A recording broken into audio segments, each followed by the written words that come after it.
A clearly happy U.S. President Donald Trump returned to Washington on Sunday after the U.S. Attorney General released a first summary of Robert Mueller's report. I just want to tell you that America is the greatest place on earth. The greatest place on earth. Thank you very much. The investigation into whether Trump and his aides colluded with Russia during the 2016 presidential election campaign had become a political thriller.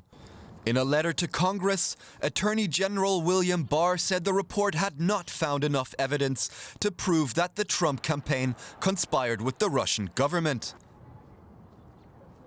Barr also said the report could not establish that the president obstructed Mueller's investigation.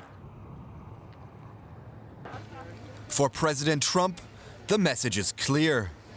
There was no collusion with Russia.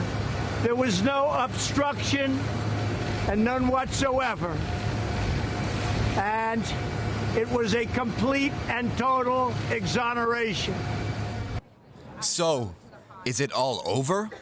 Well, no, not for the Democrats. President Trump is wrong.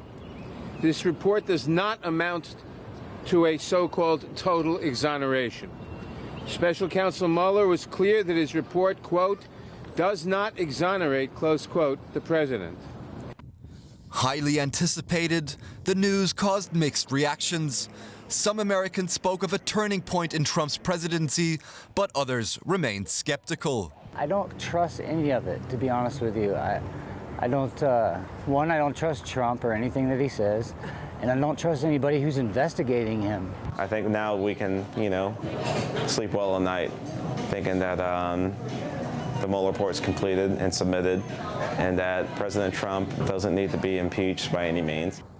While Republicans consider Mueller's report a victory, Democrats say the Attorney General's 4-page summary does not offer sufficient closure. They're calling for the Department of Justice to release the full report. Expect a partisan fight over that issue now, as the American public remains as divided as ever. So, is the president now off the hook? We'll put that question to DW Washington correspondent Helena Humphrey.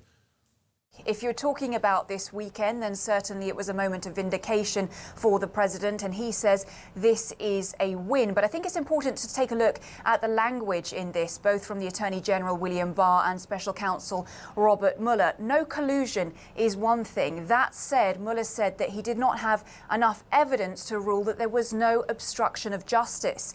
One of the reasons for this likely is due to the fact that he was not able to sit down for a one-on-one interview with the president during the course of his investigation. So what Mueller did was essentially, people will say, is pass the buck to Attorney General William Barr, who then ruled that no crime had been committed. But remember, of course, Barr was handpicked for the post by the president himself.